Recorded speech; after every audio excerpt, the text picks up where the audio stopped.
स्वागत है आपका दोस्तों बिहार न्यूज़ में। मैं हूं फिरदौस गनी और आप देख रहे हैं केडीबी लाइव। दोस्तों आज हो चुका है 25 मई 2026।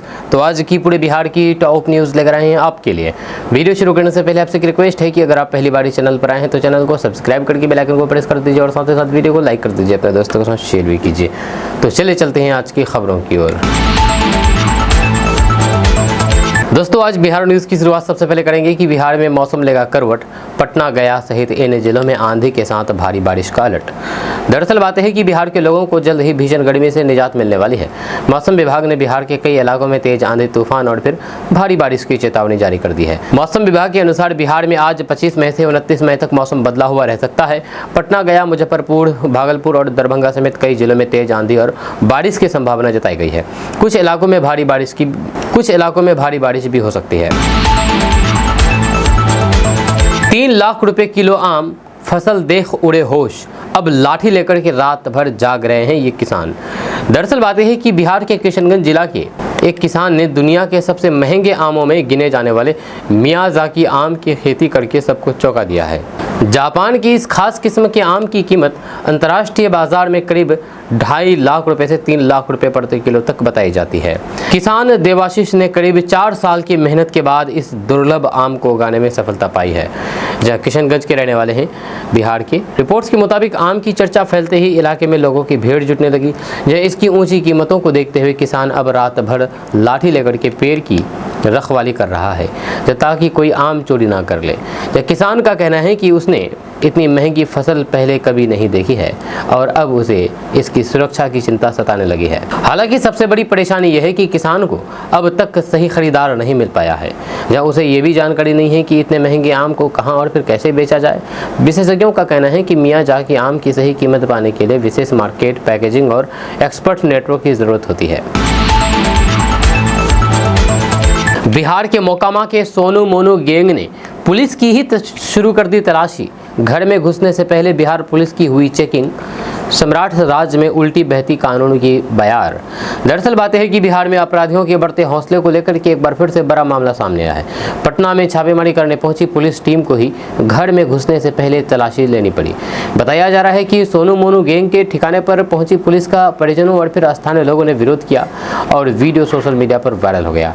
रिपोर्ट्स के मुताबिक पुलिस जब घर की तलाशी लेने के लिए पहुंची तो फिर वहां पर मौजूद लोगों ने पहले पुलिसकर्मियों की ही जांच शुरू कर दी, तलाशी ली। यानी कि पहले पुलिसकर्मियों की तलाशी ली, उसके बाद पुलिसकर्मियों को अंदर जाने दिया। इस दौरान काफ़ी देर तक बहस और हंगामा होता रहा। घटना का वीडियो सामने आने के बाद विपक्ष ने बिहार की कानून व्यवस्था पर सवाल उठाने शुरू कर दिए।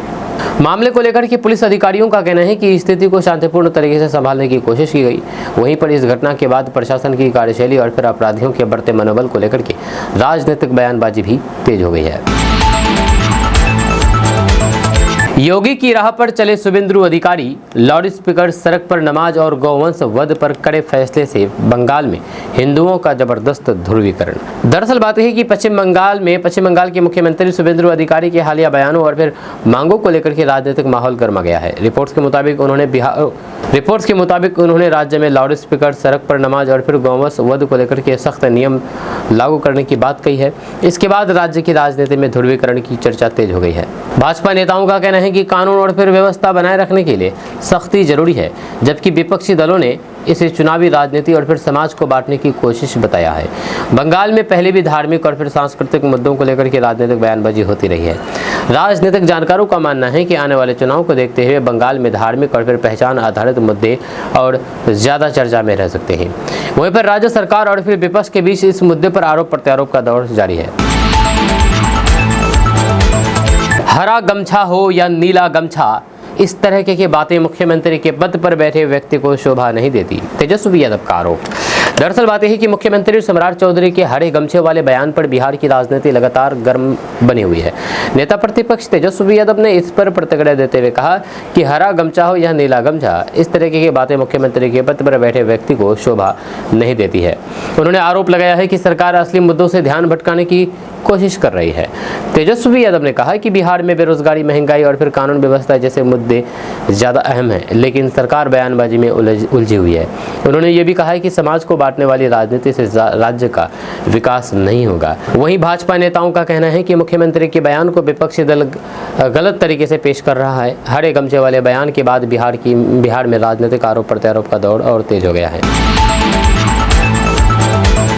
मंच पर भाषण के दौरान केंद्रीय मंत्री जीतन राम मांझी पर हुआ हमला, फेंके गए पत्थर, आरोपी गिरफ्तार। दरअसल बात है कि बिहार के गया जिले में केंद्रीय मंत्री जीतन राम मांझी पर एक कार्यक्रम के दौरान पत्थर फेंके जाने का मामला सामने आया है। रिपोर्ट्स के मुताबिक खिजड़ सराय में एक स्कूल कार्यक्रम में भाषण देते समय कुछ युवकों ने मंच की ओर पत्थर फेंके। हालांकि जीतन राम मांझी बाल बच गए, लेकिन घटना के बाद मौके पर अफरा तफरी मच गई। पुलिस ने त्वरित कार्रवाई करते हुए 2 युवकों को हिरासत में लिया है। अधिकारियों का कहना है कि पूरे मामले की जाँच की जा रही है और फिर यह पता लगाने की कोशिश हो रही है कि हमला किस वजह से किया गया है। घटना के बाद कार्यक्रम स्थल की सुरक्षा भी बढ़ा दी गई है। रिपोर्ट्स के अनुसार हाल ही में जीतन राम मांझी को सोशल मीडिया पर धमकी भी मिली थी, जिसके बाद पुलिस पहले ही से सतर्क थी। इस घटना के बाद बिहार की कानून व्यवस्था और वीआईपी सुरक्षा को लेकर के फिर से सवाल उठने लगे हैं। बिहार की राजनीति में बड़ा उलटफेर, लालू की पार्टी को बड़ा झटका। दरअसल बात है कि बिहार की राजनीति में बड़ा सियासी बदलाव देखने को मिल रहा है। आरजेडी की पूर्व नेता और मुखिया दीदी के नाम से चर्चित रितु जायसवाल अब बीजेपी में शामिल होने जा रही है। रिपोर्ट्स के मुताबिक वे 26 मई को पटना में भाजपा की सदस्यता लेंगी, यानी कि कल। इसे लालू यादव की पार्टी के लिए बड़ा झटका माना जा रहा है। बताया जा रहा है कि पार्टी में लंबे समय से नाराज चल रही रितु जायसवाल ने हाल ही में आरजेडी से दूरी बना ली थी। उन्होंने सोशल मीडिया पर भी अपने नए राजनीतिक फैसले के संकेत दिए थे। पंचायत स्तर पर उनके काम और महिला नेतृत्व की वजह से उनकी अलग पहचान रही है। राजनीतिक जानकारों का मानना है कि भाजपा उन्हें ग्रामीण और फिर महिला चेहरे के तौर पर आगे बढ़ा सकती है। वहीं पर बिहार में विधानसभा चुनाव से पहले इस घटनाक्रम ने राजनीतिक हलचल और तेज कर दी है। हरे गमछे वालों को खोजो, एआई समिट में ऐसा क्या बोल गए सम्राट चौधरी कि बिहार में मच गया बवाल। दरअसल बात है कि पटना में एक कार्यक्रम आयोजित किया गया, एआई समिट कार्यक्रम, जिस दौरान मुख्यमंत्री सम्राट चौधरी के एक बयान ने बिहार की राजनीति में बड़ा विवाद खड़ा कर दिया है। कार्यक्रम में उन्होंने कहा है कि हरा गमछा वालों को खोजो, जिसके बाद विपक्ष ने इस बयान पर तीखी प्रतिक्रिया दी है। सोशल मीडिया पर भी ये बयान तेजी से वायरल हो गया है। आरजेडी नेता तेजस्वी यादव समेत कई विपक्षी नेताओं ने कहा कि मुख्यमंत्री पद पर बैठे व्यक्ति को इस तरह की भाषा का इस्तेमाल नहीं करना चाहिए। विपक्ष ने आरोप लगाया है कि सरकार विकास और फिर रोजगार जैसे मुद्दों से ध्यान भटकाने की कोशिश कर रही है। वहीं पर भाजपा नेताओं का कहना है कि मुख्यमंत्री के बयान को गलत तरीके से पेश किया जा रहा है। उनका दावा है कि बयान का संदर्भ अलग था, लेकिन विपक्ष उसे राजनीतिक रंग दे रहा है। इस पूरे मामले के बाद बिहार में सियासी बयानबाजी और तेज हो गई है। नितिन नवीन हमारे गौरव, बीजेपी चीफ से मिले खेसारी लाल यादव। आरजेडी छोड़ने पर भी बोले सुपरस्टार खेसारी लाल यादव। दरअसल बात है कि भोजपुरी स्टार और आरजेडी नेता खेसारी लाल यादव ने पटना में बीजेपी नेता नितिन नवीन से मुलाकात की है। जब बीजेपी के राष्ट्रीय अध्यक्ष नितिन नवीन उनसे मुलाकात की है, जिसके बाद बिहार की राजनीति में चर्चा तेज हो गई है और लोग कह रहे हैं कि कहीं खेसारी लाल यादव आरजेडी छोड़ करके बीजेपी में तो शामिल नहीं होने जा रहे हैं। इस मुलाकात के दौरान मुख्यमंत्री सम्राट चौधरी और भाजपा के कई नेता भी मौजूद रहे।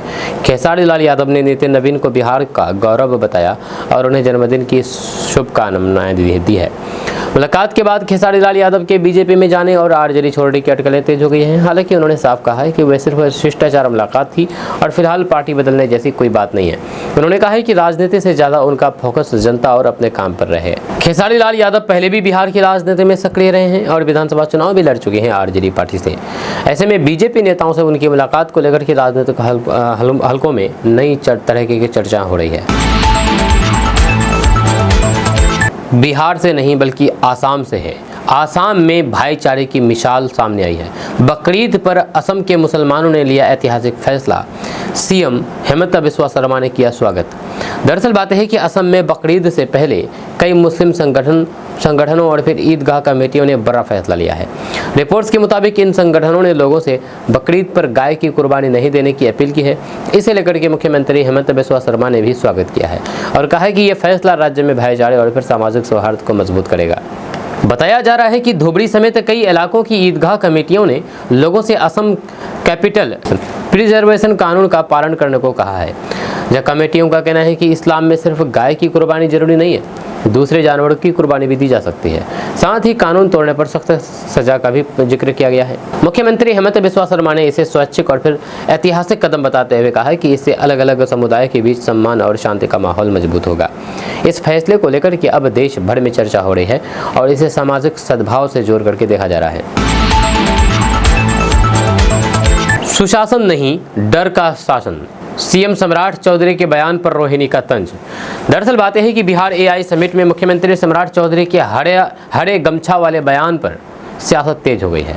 आरजेडी नेता रोहिणी आचार्य ने इस पर पलटवार करते हुए कहा कि बिहार में सुशासन नहीं, डर का शासन चल रहा है। आपको बता दूं कि रोहिणी आचार्य लालू प्रसाद यादव की बेटी है, यह पूर्व मुख्यमंत्री लालू प्रसाद यादव और राबड़ी देवी की बेटी है। उन्होंने आरोप लगाया है कि राजनीतिक विरोधियों को डराने और माहौल खराब करने की कोशिश की जा रही है। रोहिणी आचार्य ने सोशल मीडिया पर लिखा है कि अगर हरे गमछे वालों की बात हो सकती है तो भगवा गमछाधारी लोगों पर भी सवाल उठने चाहिए। उन्होंने कहा है कि कानून व्यवस्था डंडे और डर से नहीं बल्कि न्याय और समान व्यवहार से चलती है। मुख्यमंत्री सम्राट चौधरी का बयान पहले से ही राजनीतिक बहस का मुद्दा बन चुका है। विपक्ष लगातार इसे लेकर के सरकार पर निशाना साध रहा है, जबकि भाजपा नेताओं का कहना है कि बयान को गलत तरीके से पेश किया जा रहा है। बिहार में चोर बन रहे हैं अधिकारी, होटल वाली कार से लूट रहे हैं सोना। जी हां, बिहार में इन दिनों अपराधी अधिकारियों का रूप धारण करके बड़ी लूट की वारदातों को अंजाम दे रहे हैं। ताजा मामला में होटल लगी बिहार सरकार लिखी गाड़ी से पहुंचे बदमाशों ने खुद को अधिकारी बताकर के आभूषण कारोबारियों को निशाना बनाया और लाखों रुपए का सोना लूट लिया। घटना के बाद पुलिस और प्रशासन में हरकत मच गया। रिपोर्ट्स के मुताबिक अपराधी कभी कस्टम अधिकारी तो कभी आर्थिक अपराध इकाई के अफसर बनकर के कारोबारियों को रोकते हैं। इसके बाद जांच के नाम पर गाड़ी में बैठा करके सोना, नकदी और फिर मोबाइल लूट लेते हैं। हाल के महीने में पटना और फिर आसपास के इलाकों में इस तरह की कई घटनाएं सामने आई हैं, जिनमें करोड़ों रुपए के सोने की लूट हुई है। पुलिस का कहना है कि कई मामलों का खुलासा करके आरोपियों को गिरफ्तार किया गया है और लूटा गया कुछ सोना भी बरामद हुआ है। जांच एजेंसियां सीसीटीवी, मोबाइल लोकेशन और वाहन नंबर के जरिए गिरोह तक पहुंचने की कोशिश कर रही है। इन घटनाओं के बाद कारोबारियों में डर का माहौल है और सुरक्षा व्यवस्था पर भी सवाल उठ रहे हैं। अखिलेश का नहीं करता समर्थन, यूपी में तीसरी बार सरकार बनाएगी योगी, तेज प्रताप यादव का बड़ा बयान। दरअसल लालू प्रसाद यादव के बड़े बेटे तेज प्रताप यादव ने उत्तर प्रदेश की राजनीति को लेकर के बड़ा बयान दिया है। उन्होंने कहा है कि वे अखिलेश यादव का समर्थन नहीं करते हैं और 2027 में भी योगी आदित्यनाथ तीसरी बार यूपी के मुख्यमंत्री बनेंगे। उनका ये बयान उस समय आया है जब यूपी में अगले विधानसभा चुनाव को लेकर के राजनीतिक माहौल गर्म होने लगा है। तेज प्रताप यादव ने कहा कि अभी यूपी में बीजेपी की स्थिति मजबूत दिखाई दे रही है। उन्होंने योगी आदित्यनाथ की तारीफ भी की है और कहा है कि जनता एक बार फिर से बीजेपी को मौका दे सकती है। बिहार में जहां खुद भगवान राम ने की महादेव की पूजा, वहां अब सम्राट सरकार बनाएगी राम की भव्य मूर्ति। दरअसल बात है कि बिहार के बक्सर स्थित राम रेखा घाट एक बार फिर से चर्चा में है। मान्यता है कि त्रेता युग में भगवान राम ने यहां पर महादेव की पूजा की थी। ऐसी ऐतिहासिक और फिर धार्मिक स्थल पर अब बिहार सरकार भगवान राम की भव्य प्रतिमा स्थापित करने जा रही है, यानी कि मूर्ति बनाने जा रही है। मुख्यमंत्री सम्राट चौधरी ने हाल ही में इस परियोजना का ऐलान कर दिया है। रिपोर्ट्स के मुताबिक राम रेखा घाट और फिर रामेश्वर नाथ मंदिर का संबंध रामायण काल से माना जाता है। कहा जाता है कि तारका वध और फिर अन्य घटनाओं के बाद भगवान राम ने यहाँ पर भगवान शिव की आराधना की थी। इस स्थान को धार्मिक आस्था का बड़ा केंद्र माना जाता है, जहाँ पर हर साल बड़ी संख्या में श्रद्धालु पहुँचते हैं। सरकार की योजना के तहत यहाँ पर राम की विशाल प्रतिमा के साथ लाइट एंड साउंड कॉम्प्लेक्स और पर्यटन सुविधाओं का भी विकास किया जाएगा। माना जा रहा है कि इससे बक्सर की पहचान धार्मिक और फिर पर्यटन नक्शे पर और मजबूत होगी। बिहार के शिक्षकों को एक्स्ट्रा क्लास पर मिलेगा इंसेंटिव, शिक्षा मंत्री ने किया ऐलान। दरअसल बिहार के सरकारी स्कूलों में पढ़ाने वाले शिक्षकों के लिए बड़ी खुशखबरी सामने आई है। शिक्षा मंत्री मिथिलेश तिवारी ने ऐलान कर दिया है कि जो शिक्षक बच्चों के लिए एक्स्ट्रा क्लास लेंगे उन्हें सरकार की तरफ से इंसेंटिव यानी कि अतिरिक्त पैसा दिया जाएगा। इसके लिए जल्द नई नियमावली लाई जाएगी। दरअसल बात है कि शिक्षा मंत्री ने कहा है कि सरकारी स्कूलों को बेहतर बनाने के लिए अब स्कूलों में ही कमजोर छात्रों के लिए अतिरिक्त पढ़ाई कराई जाएगी। साथ ही स्कूल टाइम के दौरान प्राइवेट कोचिंग चलाने पर भी सख्ती की जाएगी। सरकार चाहती है कि गरीब और फिर ग्रामीण इलाकों के बच्चों को स्कूल में ही बेहतर शिक्षा मिल सके। रिपोर्ट्स के मुताबिक शिक्षा विभाग जल्द शिक्षक संगठनों के साथ हाई लेवल बैठक भी करेगा, जिसमें शिक्षकों की समस्याओं और फिर मांगों पर चर्चा होगी। सरकार मॉडल स्कूल, CSR फंड और नई शिक्षा नीति के जरिए सरकारी स्कूलों की व्यवस्था सुधारने की तैयारी में जुटी है। बिहार की ग्राम कचहरियों में न्याय की रफ्तार धीमी, सरकार ने जारी किए सख्त निर्देश। दरअसल बात यह है कि बिहार की ग्राम कचहरियों में मामलों के धीमे निपटारे को लेकर के सरकार ने सख्ती दिखाई है। पंचायती राज विभाग की समीक्षा में पता चला है कि राज्य भर में दर्ज हजारों मामलों में बड़ी संख्या अब भी लंबित है। इसके बाद विभाग ने सभी जिलों और फिर पंचायत स्तर के अधिकारियों को तेजी से मामलों का निपटारा करने का निर्देश दिया है। रिपोर्ट्स के मुताबिक ग्राम कचहरियों में छोटे विवादों और फिर स्थानीय मामलों की सुनवाई होती है, लेकिन कई जगहों पर मामलों का निपटारा काफी धीमा चल रहा है। सरकार ने कहा है कि लंबित मामलों की नियमित मॉनिटरिंग की जाएगी और लापरवाही मिलने पर कार्रवाई भी हो सकती है। सरकार का मानना है कि ग्राम कचहरियों को मजबूत बनाने से गांव स्तर पर ही लोगों को जल्दी न्याय मिल सकेगा और अदालतों पर बोझ भी कम पड़ेगा। इसी को लेकर के अब प्रशासनिक स्तर पर सख्त निगरानी शुरू कर दी गई है। बिहार में उच्च शिक्षा की स्थिति हुई बेहाल, राज्य का कोई भी विश्वविद्यालय देश के टॉप 100 शिक्षण संस्थानों में नहीं बना सका जगह। दरअसल बात है कि बिहार में उच्च शिक्षा की स्थिति को लेकर एक रिपोर्ट ने चिंता बना दी है। राष्ट्रीय संस्थागत रैंकिंग फ्रेमवर्क की ताजा रैंकिंग में राज्य का कोई भी विश्वविद्यालय देश के टॉप 100 शिक्षण संस्थानों में जगह नहीं बना सका है।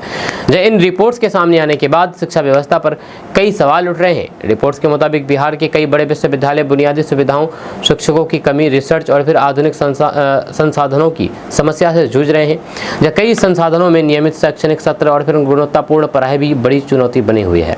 हालांकि आईआईटी पटना और फिर कुछ केंद्रीय संस्थानों ने बेहतर प्रदर्शन किया है, लेकिन राज्य विश्वविद्यालयों की स्थिति कमजोर बताई जा रही है।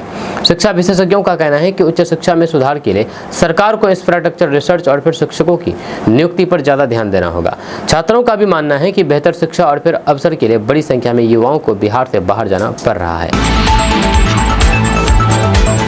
लंगरा, चौसा, दशहरी, सफेदा सब एक साथ 55 साल पुराने एक पेड़ पर उगाए 234 किस्मों के आम। जाने कैसे हुआ ये मजबूत अजूबा। दरअसल बात है कि भारत में आम के एक पेड़ पर सैकड़ों किस्मों के आम उगाने का अनोखा कारनामा लोगों को हैरान कर रहा है।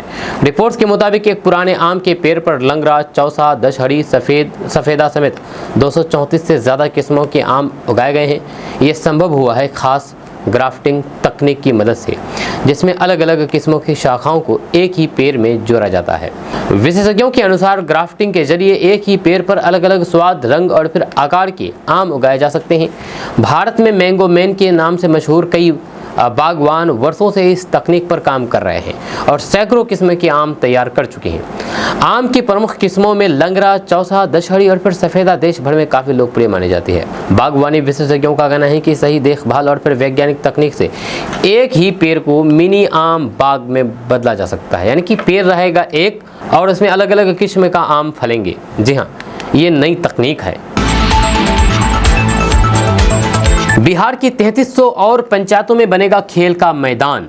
जब बिहार सरकार बिहार की 3300 से ज़्यादा पंचायतों में नए खेल मैदान बनाने जा रही है। ये काम मनरेगा योजना के तहत किया जाएगा ताकि गांव में खेल सुविधाएं बढ़े और युवाओं को बेहतर माहौल मिल सके। सरकार ने इसके लिए पंचायतों में जमीन चिन्हित करने का निर्देश भी जारी कर दिया है। रिपोर्ट्स के मुताबिक कई पंचायतों में पहले से खेल मैदान बनकर के तैयार हो चुके हैं, जबकि नई पंचायतों में भी तेजी से निर्माण कार्य शुरू कर दिया जाएगा। सरकार का कहना है कि गाँव स्तर पर खेल मैदान बनने से बच्चों और फिर युवाओं को खेल प्रतिभा दिखाने का मौका मिलेगा और फिर ग्रामीण इलाकों में खेल संस्कृति को बढ़ावा मिलेगा। बिहार सरकार लगातार खेल इंफ्रास्ट्रक्चर पर जोर दे रही है। राजगीर स्पोर्ट्स कॉम्प्लेक्स, प्रखंड स्तरीय स्टेडियम और फिर पंचायत में खेल मैदान जैसी योजनाओं के जरिए राज्य को स्पोर्ट हब बनाने की तैयारी चल रही है।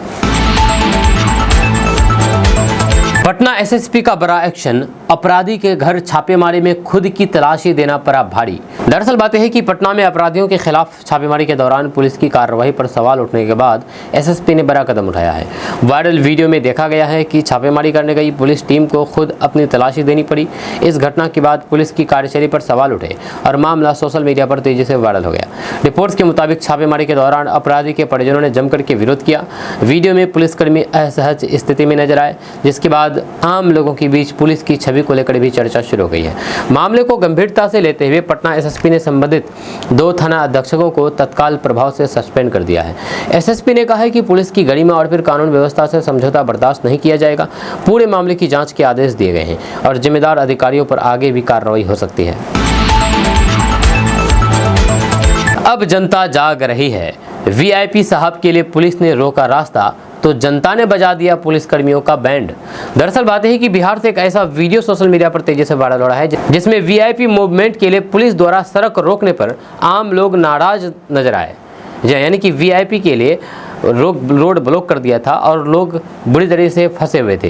रिपोर्ट्स के मुताबिक चिलचिलाती गर्मी और लंबे जाम से परेशान लोगों ने एक साथ हॉर्न बजा करके विरोध जताया।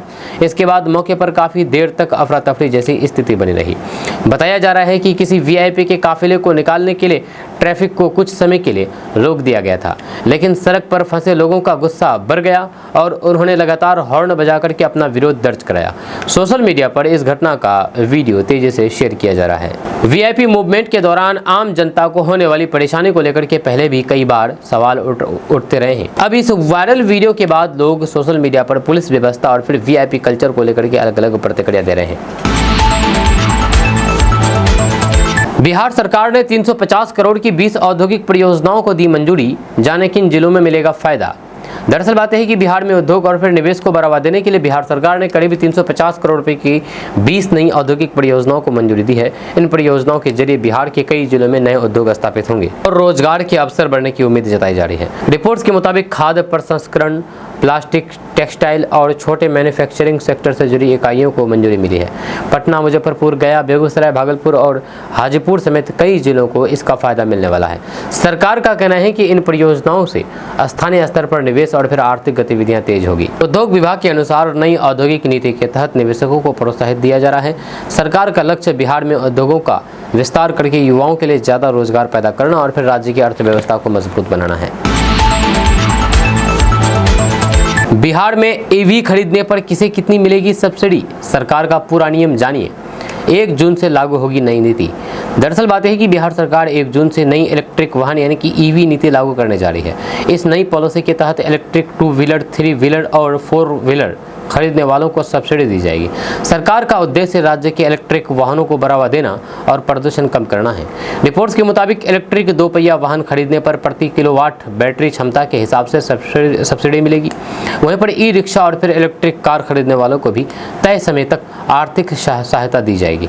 इसके अलावा रोड टैक्स और फिर रजिस्ट्रेशन फीस में भी भारी छूट देने की तैयारी में है। सरकार का कहना है कि नई इलेक्ट्रिक व्हीकल नीति से चार्जिंग स्टेशन की संख्या भी बढ़ाई जाएगी और निजी निवेश को प्रोत्साहन मिलेगा।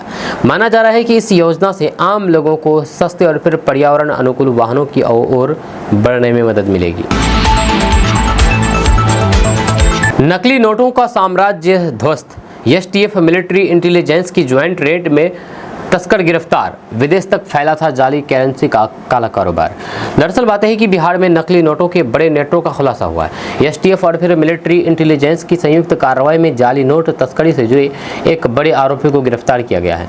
रिपोर्ट्स के मुताबिक ये गिरोह बिहार से लेकर के नेपाल और फिर दूसरे राज्यों तक फैला हुआ था और लंबे समय से नकली नोटों का कारोबार चला रहा था। जांच एजेंसियों के अनुसार आरोपियों के पास से नकली भारतीय नोट, मोबाइल, दस्तावेज और फिर कई इलेक्ट्रॉनिक उपकरण बरामद किए गए हैं।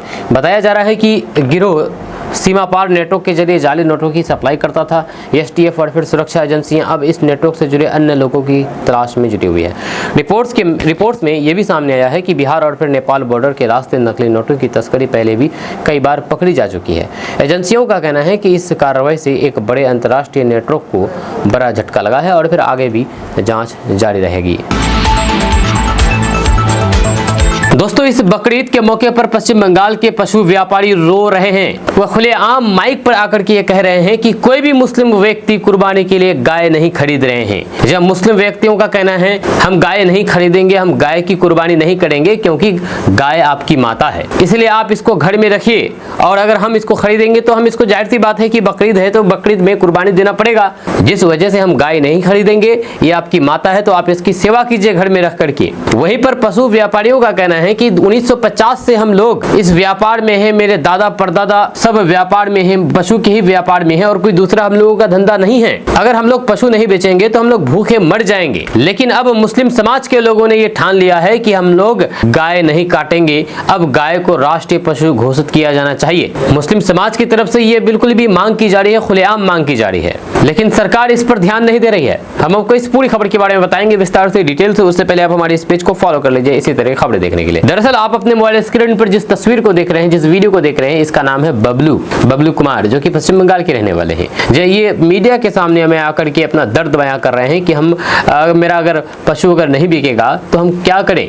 या बकरीद के मौके पर पश्चिम बंगाल से ये ऐसी तस्वीर सामने आई है इस तरह से, जो सिर्फ एक त्यौहार या फिर कुर्बानी का मामला नहीं, बल्कि गरीब लोगों की रोजी रोटी और फिर देश की राजनीति पर बड़ा सवाल खड़ा करती है। पशु व्यापारी बबलू कुमार जैसे हजारों लोग आज परेशान हैं। उनका कहना है कि पहले बकरीद के समय गायों की अच्छी बिक्री हो जाती थी, जिससे पूरे साल घर परिवार चलता था, लेकिन अब हालात बदल चुके हैं। मुस्लिम समाज के लोग गाय नहीं खरीद रहे हैं क्योंकि कई राज्यों में गाय की कुर्बानी और कटाई पर पाबंदी है। बबलू कुमार का सीधा कहना है कि हम अपने बच्चों का पेट कैसे पालें, हम जैसे हजारों लोग गाय पालते हैं, उन्हें बेचते हैं, इसी से घर चलता है। अगर खरीदार नहीं आएंगे तो हम जिएंगे कैसे। जी हाँ, यहाँ पर एक और महत्वपूर्ण पहलू है। मुस्लिम समाज का भी एक वर्ग मांग कर रहा है कि गाय को राष्ट्रीय पशु घोषित किया जाए। अगर गाय राष्ट्रीय पशु घोषित हो और पूरे देश में कुर्बानी या फिर काटने पर सख्त पाबंदी लगे तो फिर ये एक अस्थायी समाधान हो सकता है। लेकिन सवाल ये है कि ऐसा नहीं किया जा रहा है। क्यों? क्योंकि अगर गाय पर पूरे देश में प्रतिबंध लग जाए और गाय को राष्ट्रीय पशु घोषित कर दिया जाए, मुस्लिम समाज गाय खाना छोड़ दे, तो फिर बीजेपी की राजनीति चलेगी कैसे? क्योंकि बीजेपी की राजनीति ही गाय पर टिकी हुई है।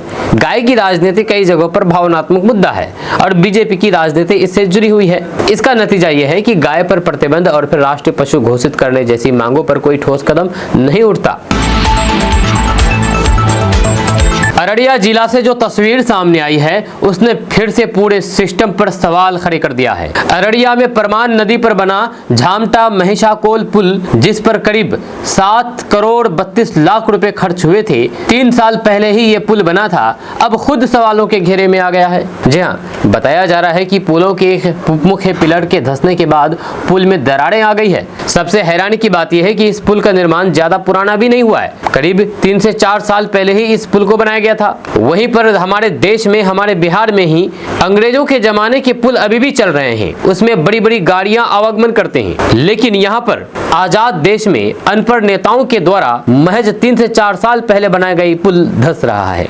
अब सोचिए, जिस पुल को दशकों तक लोगों की जिंदगी आसान बनानी थी, वह महज 4 साल में ही दरकने लगा है। तो सवाल उठना तो लाजमी है कि आखिर करोड़ों रुपए कहाँ गए। स्थानीय लोगों का आरोप है कि निर्माण के समय ही घटिया सामग्री का इस्तेमाल किया गया था। लोगों का कहना है कि उस वक्त भी आवाज उठाई गई थी, लेकिन किसी ने नहीं सुना। आज हालात ये है कि भारी गाड़ियों की आवाजाही रोक दी गई है और लोग डर के साए में सफर कर रहे हैं। सबसे ज्यादा परेशानी उन ग्रामीण इलाकों को हो रही है जिनके लिए ये पुल एक बड़ी उम्मीद था। बताया जा रहा है कि ये पुल करीब 10 से 12 पंचायतों को जोड़ता है और नेपाल बॉर्डर की तरफ जाने वाले रास्ते के लिए भी बेहद महत्वपूर्ण माना जाता है। लेकिन बिहार में अब ऐसा लगने लगा है कि पुल जनता की सुविधाओं से ज्यादा ठेकेदारी और कमीशन का जरिया बन गए हैं। कहीं पुल उद्घाटन से पहले गिर जाता है तो कहीं सड़क पहली बारिश में ही बह जाती है और कहीं करोड़ों का पुल कुछ सालों में ही दरारों से भर जाता है। जनता अब पूछ रही है कि आखिर जिम्मेदार कौन है? क्या सिर्फ ठेकेदार दोषी है?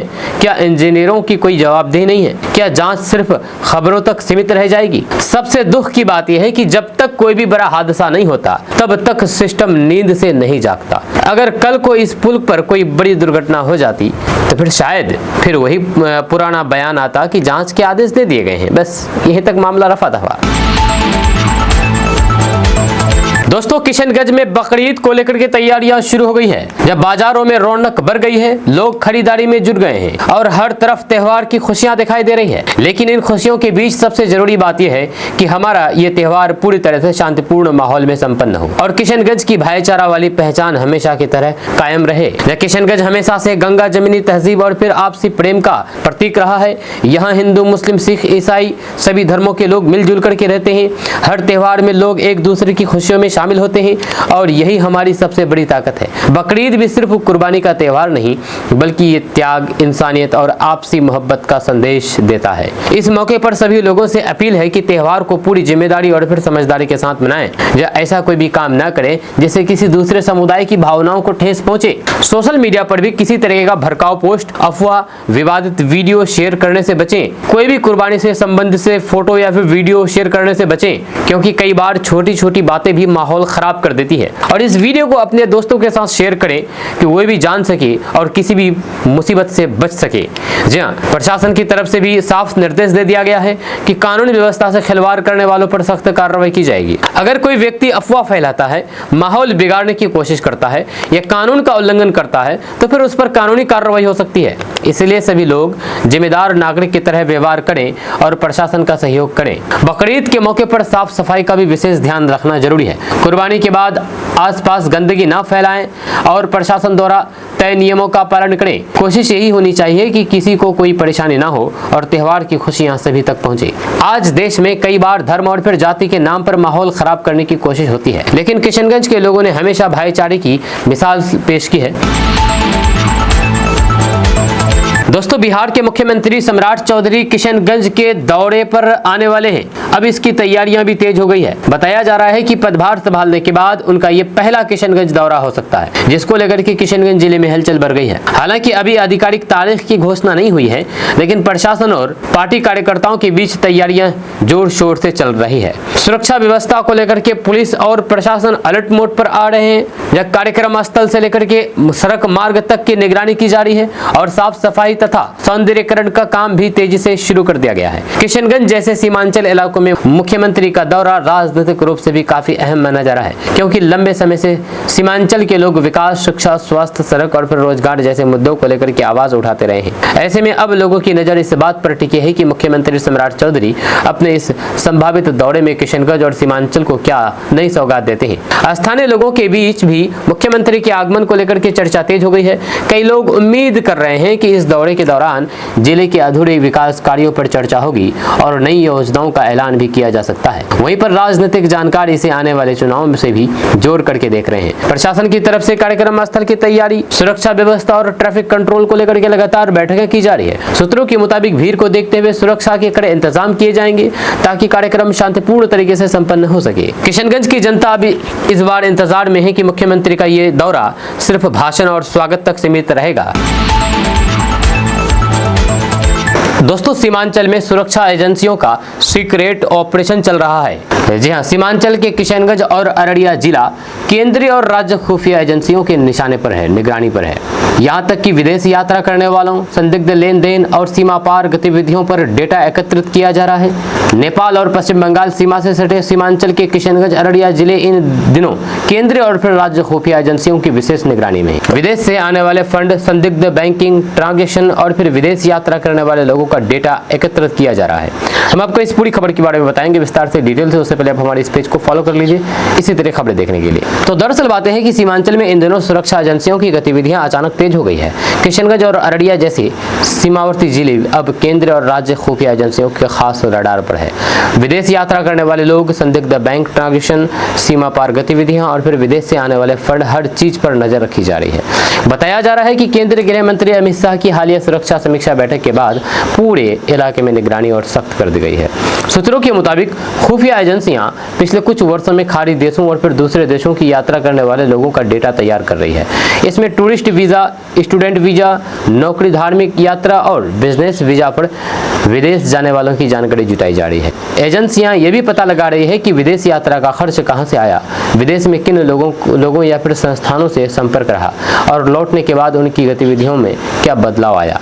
बताया जा रहा है कि कई मामलों में बैंक खातों, विदेश ट्रांजैक्शन, पासपोर्ट आवेदन और मोबाइल कॉल डिटेल तक का मिलान किया जा रहा है। इतना ही नहीं, विदेश से फंड लेने वाले कुछ गैर सरकारी संस्थानों और फिर सामाजिक संगठन की गतिविधियों की भी समीक्षा की जा रही है। दरअसल सीमांचल का इलाका नेपाल और पश्चिम बंगाल सीमा से सटा हुआ है। किशनगंज होकर के गुजरने वाला चिकन नेक कॉरिडोर देश के पूर्वोत्तर हिस्सों को बाकी भारत से जोड़ता है। इसी वजह से सुरक्षा एजेंसियों के लिए ये इलाका हमेशा संवेदनशील माना जाता रहा है। सूत्रों के अनुसार सीमा क्षेत्र में किराएदारों का सत्यापन, होटल और लॉज में ठहरने वालों का रिकॉर्ड, साइबर कैफे और फिर ट्रेवल एजेंसियों की गतिविधियों पर भी विशेष निगरानी रखी जा रही है। खुफिया एजेंसियां स्थानीय प्रशासन, पुलिस स्पेशल ब्रांच और केंद्रीय एजेंसियों के साथ मिलकर के काम कर रही है। कई जगहों पर स्थानीय पुलिस को भी इनपुट साझा किए गए हैं। दोस्तों, किशनगंज के ठाकुरगंज प्रखंड में एक ऐसी सड़क है जो आज़ादी के इतने साल बाद भी बदहाल पड़ी हुई है। हालात ऐसी है कि बरसात आते ही सड़क कीचड़ में बदल जाती है और लोगों का घर से निकलना मुश्किल हो जाता है। सबसे बड़ी बात यह है कि ये कोई छोटी मोटी गली नहीं बल्कि भारत नेपाल सीमा क्षेत्र को जोड़ने वाला अहम संपर्क मार्ग बताया जा रहा है, लेकिन बावजूद भी इसके आज तक इस सड़क का पक्कीकरण नहीं हो पाया है।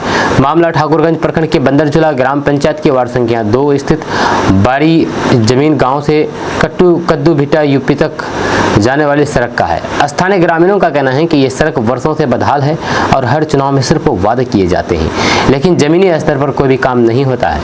ग्रामीणों के मुताबिक जिया पोखर पथरिया समेत दर्जनों गांव की करीब 10,000 आबादी इसी सड़क पर निर्भर करती है। स्कूल जाने वाले बच्चे हो, बीमार मरीज हो या फिर रोज कमाने खाने वाले लोग, सभी को इसी रास्ते से गुजरना पड़ता है।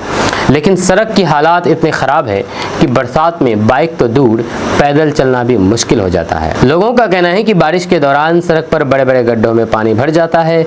कई बार बाइक फिसलने और फिर लोगों के गिर करके घायल होने की घटनाएं भी सामने आती है। ग्रामीणों का आरोप है कि कई बार जनप्रतिनिधियों और फिर अधिकारियों को इस समस्या से अवगत कराया गया है, लेकिन अब तक सिर्फ आश्वासन ही मिला है। वार्ड पार्षद प्रतिनिधि गोपाल प्रसाद सिंह ने बताया है कि इस सड़क की बदहाली को लेकर के सांसद डॉक्टर जावेद आजाद समेत कई जनप्रतिनिधियों को जानकारी दी गई है, लेकिन अभी तक सड़क निर्माण को लेकर के कोई ठोस पहल नहीं हो सकी है। दोस्तों, ट्रेन के जनरल डिब्बे के वीडियो में दिख रही ये भीड़ सिर्फ भीड़ नहीं बल्कि हिंदुस्तान की असली तस्वीर दिखाता है, देश की असली तस्वीर दिखता है। एक तरफ नेता मंच पर खड़े होकर के विकास के बड़े बड़े भाषण देते हैं तो दूसरी तरफ गरीब आदमी ट्रेन के दरवाजे पर लटक करके अपनी जिंदगी बचाने की कोशिश करता है। सोचिए, आखिर कोई इंसान इतनी भयंकर गर्मी में, इतनी भीड़ में जान जोखिम में डाल करके सफर क्यों करेगा? क्योंकि उसके पास दूसरा रास्ता नहीं है। गरीब आदमी के लिए सफर आज भी सुविधा नहीं बल्कि मजबूरी है। जी हाँ, जिस देश में बुलेट ट्रेन के सपने दिखाए जाते हैं उसी देश में लाखों लोग आज भी जनरल डिब्बे में जानवरों की तरह भर करके सफर करने को मजबूर हैं। ना बैठने की जगह है, ना सांस लेने की जगह है, और अगर हादसा हो जाए तो वही सिस्टम कहता है कि जांच होगी। सबसे बड़ा सवाल यह है कि आखिर विकास कहाँ गया? ये सवाल इसलिए उठता है क्योंकि आपके मोबाइल स्क्रीन पर दिख रहा ये वीडियो बिल्कुल सच्चाई है। जी हाँ, ये सिर्फ वीडियो नहीं बल्कि हिंदुस्तान की हकीकत है। हर चुनाव में जनता को हिंदू मुस्लिम जात पात मंदिर मस्जिद में उलझा दिया जाता है। टीवी डिबेट में घंटों धर्म की राजनीति चलती है, लेकिन कभी किसी चैनल पर यह बहस नहीं होती है कि आखिर गरीब आदमी आज भी ऐसे सफर क्यों कर रहा है, या कोई मजदूर एसी कोच में नहीं दिखता, क्यों हर बार जनरल डिब्बा ही फटने की हालात में होता है, क्यों सिस्टम गरीब आदमी को सिर्फ भीड़ समझता है, इंसान नहीं। असलियत यह है कि राजनीति का पूरा खेल भावनाओं पर चलता है। नेता जानते हैं कि अगर जनता रोजगार, शिक्षा, अस्पताल और फिर रेलवे जैसे असली मुद्दों पर सवाल पूछने लगी तो कुर्सियां हिलने लगेगी। इसलिए जनता को हमेशा जाति और धर्म में उलझा करके रखा जाता है। और सबसे ज्यादा पिसता कौन है? आम आदमी, गरीब आदमी जो सुबह मजदूरी के लिए निकलता है, जो 1000-2000 बचाने के लिए जनरल टिकट लेता है। दोस्तों, किशनगंज वासियों को अपना एयरपोर्ट मिलने वाला है। जहां किशनगंज एयरपोर्ट को बढ़ाने के लिए बड़ी मंजूरी मिली है। रनवे बढ़ाने के लिए जमीन अधिग्रहण की प्रक्रिया शुरू कर दी गई है। किशनगंज जिले के लोगों के लिए एक बड़ी खुशखबरी सामने आई है। वर्षों से एयरपोर्ट का इंतजार कर रहे किशनगंज वासियों को अब राहत मिलती दिखाई दे रही है। बिहार सरकार के सिविल विमानन विभाग ने किशनगंज हवाई अड्डे के रनवे विस्तार के लिए 24.70 एकड़ जमीन अधिग्रहण की मंजूरी दे दी है। सरकार के इस स्वीकृति के बाद अब उम्मीद जताई जा रही है कि आने वाले समय में किशनगंज एयरपोर्ट का विस्तार तेजी से होगा और सीमांचल को बेहतर हवाई सुविधा मिल सकेगी। जानकारी के मुताबिक रनवे विस्तार के लिए जमीन अधिग्रहण पर सरकार की ओर से करीब 5,45,97,100 रुपए की अनुमानित मुआवजा राशि स्वीकृत की गई है। ये राशि वित्तीय वर्ष 2026-27 तक के लिए आवंटित की गई है। साथ ही सरकार ने यह भी आदेश जारी कर दिया है कि ये राशि जिला भू अर्जन पदाधिकारी किशनगंज के खाते में जमा कराई जाए ताकि आगे की प्रक्रिया शुरू की जा सके। किशनगंज एयरपोर्ट लंबे समय से सीमांचल के लोगों के लिए बड़ी मांग रहा है। यहाँ के लोगों का कहना है कि अगर एयरपोर्ट पूरी तरह से विकसित हो जाता है तो इसका सीधा फायदा सिर्फ किशनगंज ही नहीं बल्कि अररिया, पूर्णिया, कटिहार और आसपास के सीमावर्ती इलाकों को भी मिलेगा। खासकर के नेपाल और बंगाल सीमा से सटे इस क्षेत्र में व्यापार, पर्यटन और रोजगार के नए अवसर बढ़ सकते हैं। स्थानीय लोगों का मानना है कि अभी सीमांचल के लोगों को हवाई यात्रा के लिए बागडोगरा या पटना या फिर पूर्णिया का सहारा लेना पड़ता है, जिससे समय और पैसे दोनों की बर्बादी होती है। लेकिन एयरपोर्ट विस्तार के बाद क्षेत्र के लोग सीधे हवाई सेवा का लाभ उठा सकेंगे। विशेषज्ञों का कहना है कि रनवे विस्तार होने के बाद यहाँ बड़े विमानों की आवाजाही संभव हो सकेगी। इससे क्षेत्रीय कनेक्टिविटी मजबूत होगी और फिर केंद्र सरकार की उड़ान योजना को भी गति मिलेगी। सरकार के इस फैसले के बाद इलाके में खुशी का माहौल है। जब लोगों को उम्मीद है कि अब सिर्फ फाइलों में ही नहीं बल्कि जमीन पर भी काम तेजी से दिखाई देगा, क्योंकि सीमांचल लंबे समय से विकास के दौर में खुद को पीछे महसूस करता रहा है, खासकर के किशनगंज। ऐसे में एयरपोर्ट विस्तार का यह फैसला क्षेत्र के लिए एक बड़ी उपलब्धि माना जा रहा है। अब लोगों की नजर इस बात पर है कि जमीन अधिग्रहण और फिर निर्माण प्रक्रिया कितनी तेजी से पूरी होती है। अगर काम समय पर शुरू होता है तो फिर आने वाले वर्षों में किशनगंज भी बिहार के उन जिलों में शामिल हो सकता है जहां पर सीधे हवाई उड़ानें संचालित होगी।